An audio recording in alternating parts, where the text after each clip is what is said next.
Keith Lovett, Executive Director of the Buttonwood Park Zoo. We're very excited at the Buttonwood Park Zoo today because we introduced a new species to the zoo who isn't only a new species here at the zoo today, but also the first time we've ever had the species, and that is a two-toed sloth. We recently received Bernardo, the 16-year-old two-toed sloth, for our new Rainforest, Rivers, and Reefs exhibit. He is our first sloth, but we are hopeful to receive a female sloth in the not-too-distant future to set up a breeding program here at the Buttonwood Park Zoo. When we decided that we were going to get a sloth, there was a long story behind it. When we built Rainforest, Rivers, and Reefs, we wanted to do something special. We wanted to make something that wasn't just an exhibit for one set animal. We wanted to create a habitat. So on the rainforest and riversides, you notice that these are mixed species habitats. And what I mean by that, up here we have two species of monkeys, pygmy marmosets and golden-headed lion tamarins. With all this attention, are probably hiding right now, particularly the golden-headed lion tamarin. But they're living with these loud parrots above, cuckoos, turtles, ducks, fish. So we wanted to create habitats for the animals. And truthfully, when we were building this, one of the animals we knew would be perfect for this habitat is, of course, the two-toed sloth. Now, like everything with sloths, everything goes slow. So although we opened this building in July, it took a little bit of time for us to get our first sloth. And we are working with the Association of Zoos and Aquariums Species Survival Program. So basically what that means is that there is a genetic program to maximize the genetic diversity of sloths in captivity in North America. And it took a little bit of time, but we have our first male sloth. Now, this will not be our only sloth. We hope over the next year, again, keep in mind, everything takes longer. We hope to get a female sloth and eventually have sloth babies. Now, you're going to have to keep coming back for a while because, as I said, sloths are slow. The gestation of a female sloth is 11 months alone. So it takes a long time. So in a moment, we're going to be introducing Bernardo to his new habitat here at the zoo. This will be your best chance to see him because they are a nocturnal species who do like to sleep during the day, and there's a good chance he's going to go all the way up to the top next time you visit. So we're hoping that you get a very good view of him today. This is not your sloth that you see on the internet that everyone's hugging and holding. I know that's what everybody wanted, but this is a male sloth that will be part of a genetic breeding program to help the species in a captive situation.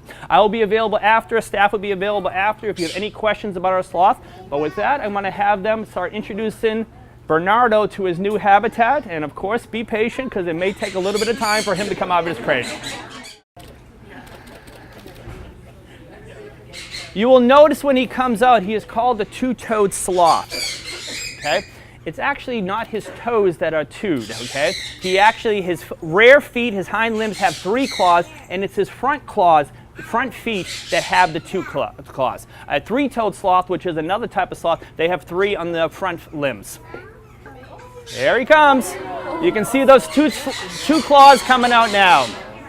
So what he's doing now, he's looking for a grab hold so he can grab a spot to climb around it.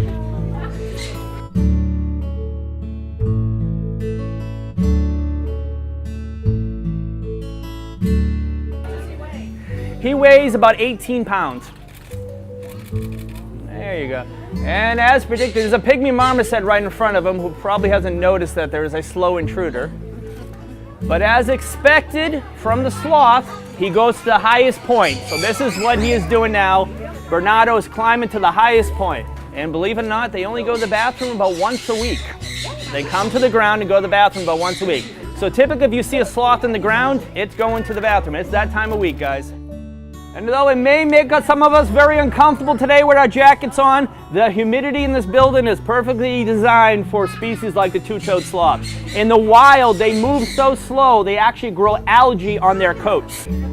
Another thing to look at when you're looking at a sloth, when you think of a dog, its fur on its back starts in the middle of the back and goes down its sides. That way when water falls on it, rain falls on it, it drips right off. A sloth is opposite. The hair starts in the middle of the stomach and slopes the other way because it spends its life upside down. And there's a pygmy marmoset right next to us trying to figure what's going on here.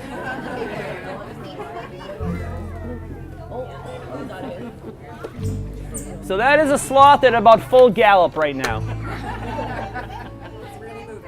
But you'd be surprised, they can be actually quite formidable creatures.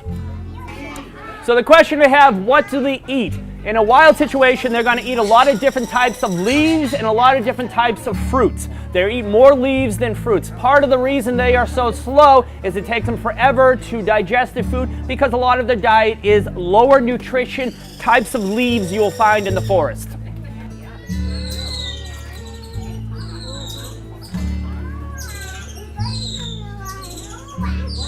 But as I was saying, the sloth would rarely you ever see fall unless it was a sick sloth because they have such incredible grip.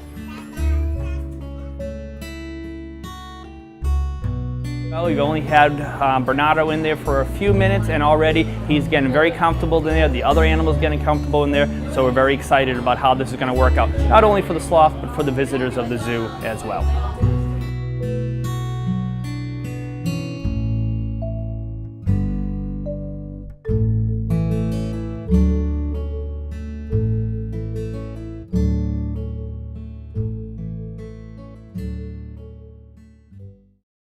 I got no pulse, so losing.